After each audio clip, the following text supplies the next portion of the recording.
Hi everybody, welcome to Modern Barber Goes Live. Today we're joined by Mike Taylor and we're going to be talking about apprenticeships and what you need to know now about them. So we're going to be discussing funding, why Mike believes passionately in apprenticeships for the future of the industry, and we'll be revealing some more information about the Raw Talent Barbering competition sponsored by BTCT that's coming up and going to be helping supporting all these up and coming barbers. Mike, hello. Hi, you're right. I'm good, thank you. How are you? I'm good. Thanks for having me on Oh, and it's talking really about my favourite lovely. subject, apprenticeships. Yeah, it's lovely to have you, and I don't know why we've not done this sooner. Right, it's the perfect time now with all with apprenticeships, the COVID, we're back at work. It is the perfect time to talk about it. It's apprenticeship season, some It might is, and they're all leaving school. say. So, firstly, can you tell us why you're so passionate about apprenticeships for the future of the industry? Right, there's so many reasons that I'm so passionate about apprenticeships, and one of it is because kids have got to stay in learning. They can't just leave school and get jobs anymore at 16, and some of them don't want to keep going to school and doing A levels. They want to get out and they want to learn a trade like I did myself, and it's giving them young people the opportunity. Because at 16, I get in my academy, a lot of people phone and they want to do 10-week courses, but at 16 years old, someone's not mature enough to do a full-time 10-week barbering course, 12-week barbering course, and then go. They need to learn life skills. They need to learn how to clean. They need to learn about the barbershop. They need to make appointments. They need to be able to pick up the phone, how to look at people in the eye and talk to people, Yeah. find out about everything about the barbershop. So it's so important for them kids to come through that way, and it will make them much better barbers. Yeah, and it's like that hands-on experience, right, that you can't always learn from the 10-week, 12-week courses. Yeah, definitely. And a lot of these kids, I mean, I remember I worked on the market at 14, 15. I had paper rounds. I worked in shops, but these kids are not allowed to. Paper rounds are dead. Milk rounds are dead. There's no jobs for them. Yeah. So a lot of the time they've never worked before. So they really need to have that step. But it does go both ways. So whenever I'm taking on apprentices, I normally talk to their parents as well, saying they will be expected to make me tea, run my errands, and do, and their parents have got to buy into the apprenticeship as well. And like, you're starting from bottom, but I will nurture your kid and get them where they need to be. And for the employer, it's such a great asset for the barbershop because of you've trained them yourself. And I think a lot of clients, they buy into the old-fashioned apprentice. They love seeing the youngster. Yeah. We get reviews on the apprentice saying there was no hair that was going to hit the floor. He was there. He was there. He was ready with his broom. Yeah, and they love it. They see like youngsters earning their crust and earning their living, and it works so well. And with COVID at the moment, there's no better time because we need the extra help. Yeah. So I'm quite curious about how you started your barbering career and whether you did an apprenticeship. So can you tell us more about that?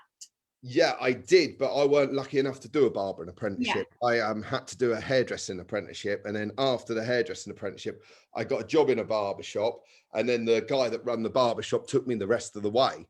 So I really wanted a barbering apprenticeship, but you just couldn't get one because there weren't a qualification in barbering back then, back in 1991. So I done hairdressing, but I think doing hairdressing put me in good stead because it was quite a hard apprenticeship where I was washing hair constantly for the first 6 months. Then I was neutralizing perms for the next 6 months, and then I was doing the colors. So I was constantly on the go.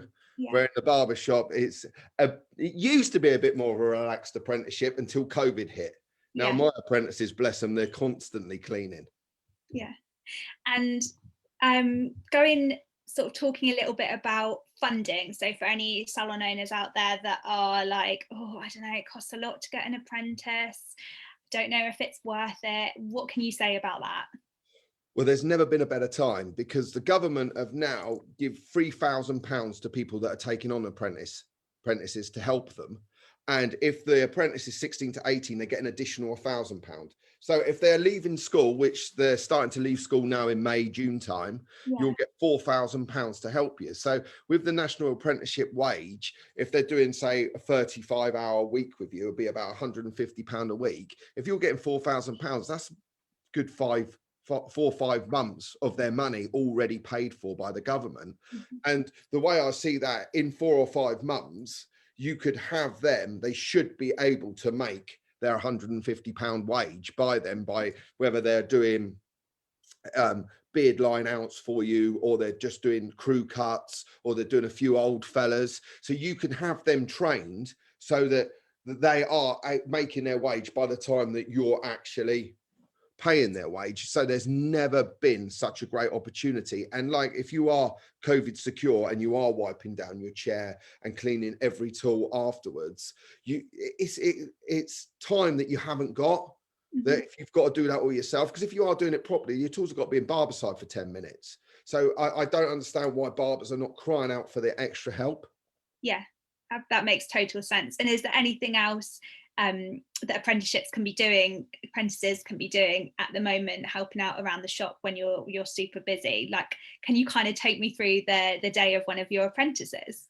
Yeah, well, the way I've trained them now, because of COVID, we're washing every gown. So Yeah. every time we have a new gown. So they're constantly washing gowns, and then they're ready that when we finish, whenever the barber finishes, they come and we do wipe down, completely clean the surfaces, put all the tools in the barber side. So we've got a double amount of tools, and they set up your next tools. Yeah. So while I'm going to the reception to take the money from my customer and book their next appointment, the apprentice is basically, so I get back there for my next appointment, and it's all completely spotless for me.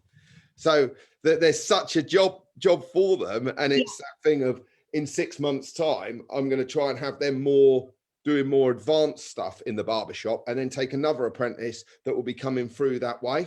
Yeah. And because the clients have really loved what I've put in place for COVID. So taking the extra gown out and the new towels and everything. And I think that I want that to stay. The Yeah. positive thing with COVID, the cleansiness, I want that to stay in the barbershop. I don't want to slip back to the way we were. Yeah. So my apprentice is doing that. And then obviously when they see us all cutting, they ask if anyone wants lunch, coffees. I do have my Mike Taylor book that gets sent out quite a bit. So mine often has to go to the post office, bless them, for me. So they do all these kind of jobs. And then I send them off to the college where I teach them shaving 1 day a week. And then now all barbershops, we've quietened down a bit. I've been saying to the apprentice, right, so-and-so's not busy 11 till 12. Go and get yourself a client. They'll watch over you, and then you can do a haircut. And I'm getting them in the street now when it's not so busy, getting themselves clients. So yeah, it's working really, really well. And we've put in a Booksy system, so they know that they come in, they book the clients in, they get the data, they explain it's all track and trace, all stuff that would have taken loads of time out of our day. Yeah. That sounds good. And what's the mood with apprentices at the moment? Kind of post-COVID, well, hopefully post-COVID, but also, do you find I know there's always this like grumbling in the industry of like, oh, the youth aren't as eager to work or like run the errands, or this sense of entitlement. What is your take on that? And has it changed post-pandemic? I do agree with that, but I think it's because of nerves. I think everyone wants to prove bravado, but they don't know how to work. They've come through, they didn't have the same childhood as I did, or the same work ethic. So I think a lot of the time they come in and they're very nervous, but I think once they're embraced, and the good thing about it now is no one likes to just be stood about doing nothing, feeling like you're just a hindrance. When you're part of the team, the apprentice should make the shop tick along. Yeah. The more they can do, if they can put your blades in your razor, and they can see what's going on. They're actually, when the apprentice has a day off, everyone's like, oh my God, what are we going to do?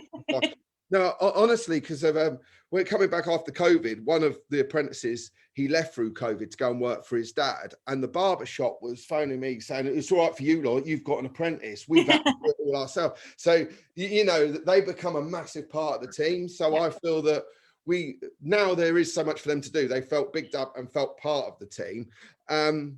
I do feel there is that stigma where a lot of their parents are younger than me now, and it's, my kid does, a lot of the time they phone me up and they want to pay for their barbering course, but I say to the parents, I'm sorry, no matter how much you love your kid, they've got to start at the bottom. They've got to learn what, you know, how to speak to people. They've got to learn what cleaning takes place, how to look after your tools. And if they don't do that, they're never gonna, no barber's gonna want them. You can put all the money you want in the world into them, but if they don't start at the bottom and learn this is work and this is life.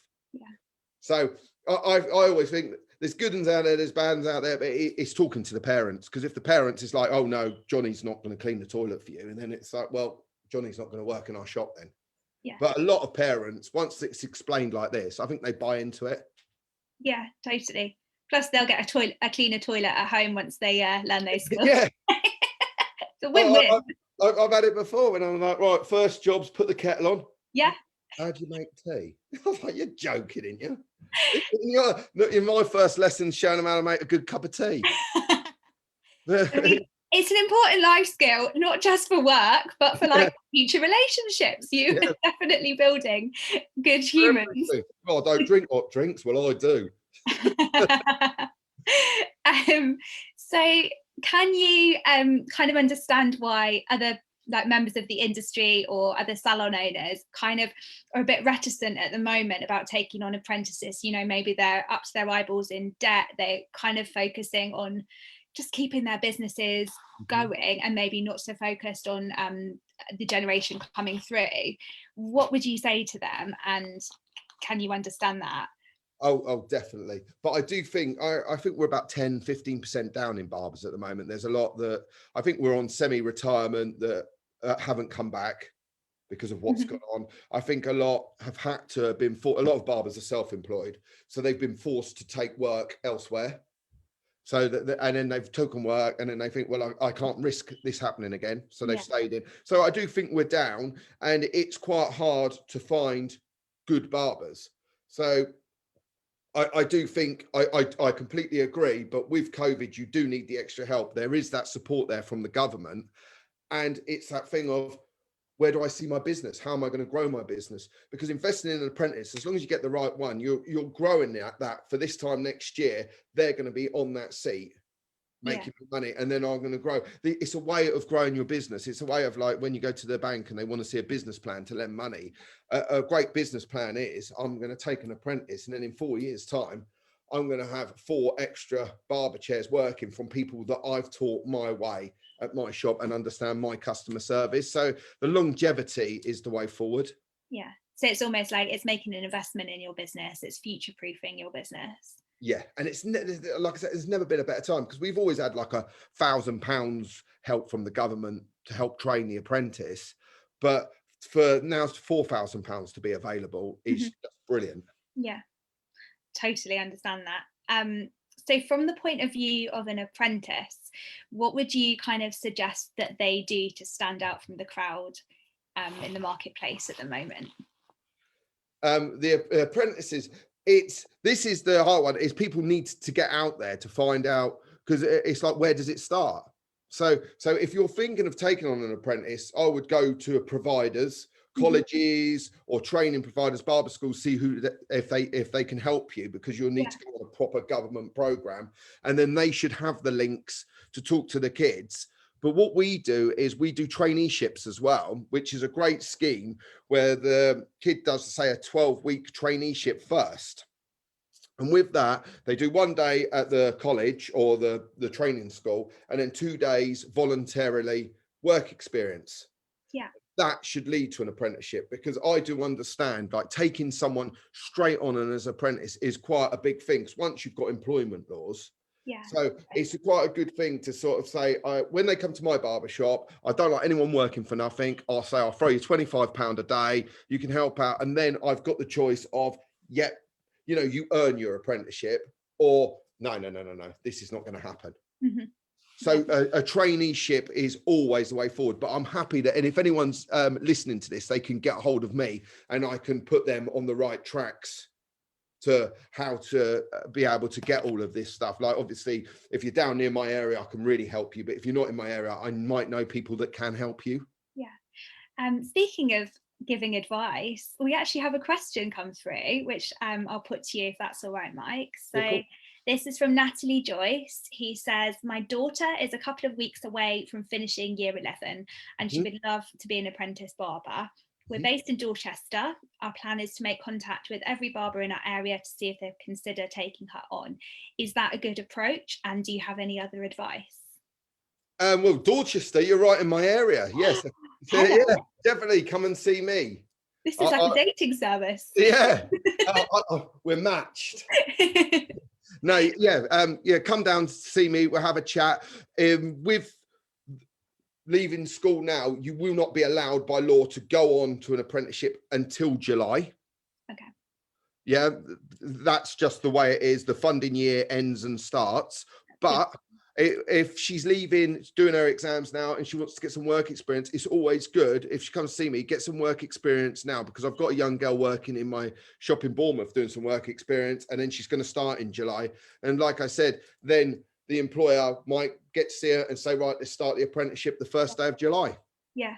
So I think as you're down the road, come and see me first. And I know quite a few people in Dorchester and employers, and then we can start talking through them. Because it's also, I always say to people, it's about finding the right barbershop, and it's what suits your personality to them, what sort of atmosphere it is, what music it's playing, how busy it's going to be, of what sort suits you, the way you're going to grow and want to work there in a year's time. Because an apprenticeship is to be out working in the shop this time next year. Yeah. Wow, thank you for that. I hope that's helpful, Natalie. And it's great to see women coming up in the industry, female barbers. Yes. Yeah. And we've also had a comment from, I'm going to completely butcher this name, I'm so sorry, Chiro de Lelis. I'm so sorry if that's a hard C. Hero. Oh, I can butcher it. So sorry, Chiro. And he said it's great to have Mike on, great training from a team and from someone who is so passionate for the industry, which is lovely. And I just wanted to talk a little bit about if there's any apprentices watching this or any shop owners with apprentices, the Raw Talent Barbering Competition, which is sponsored by VTCT and has also had a lot of input from Mike Taylor Education.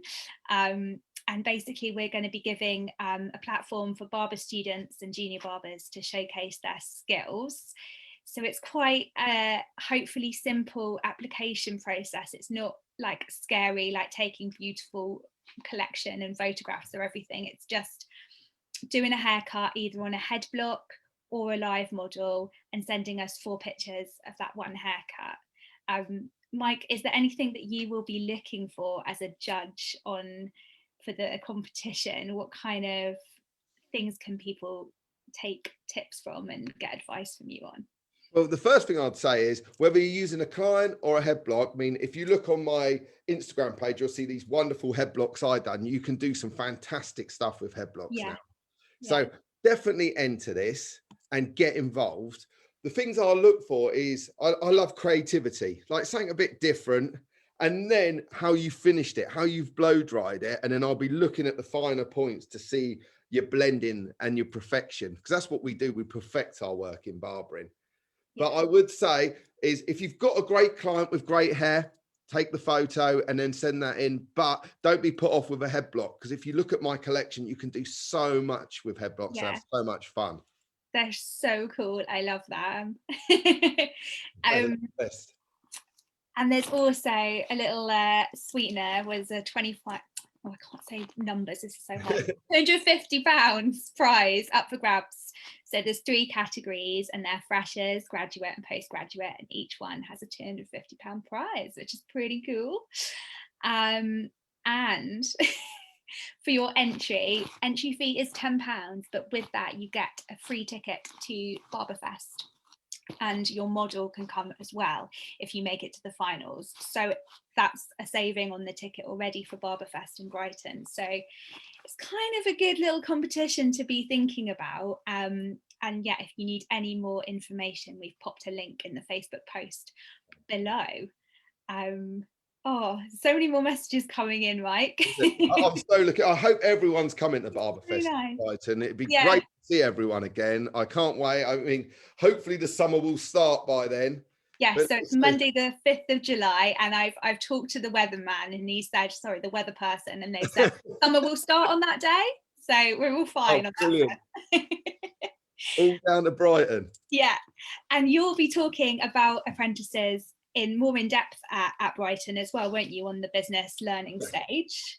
Yeah, at the business stage, I'll be talking all about apprenticeships, and come along as well. Come there if you are thinking about taking on an apprentice, because the the incentive lasts till September. So if you're thinking, shall I, shan't I, and like this year's cohort's July, come to see me. I'm there the whole weekend, and then we can have a good chat, and I can help you as much as I can. Amazing. You're so generous with your time and advice as well, Mike. It's something I really admire about you, and you just always want to give back to the industry. And I do really believe in it. And like I keep saying, with COVID, I don't know how people are not coping without an apprentice. You know, I couldn't cope without ours.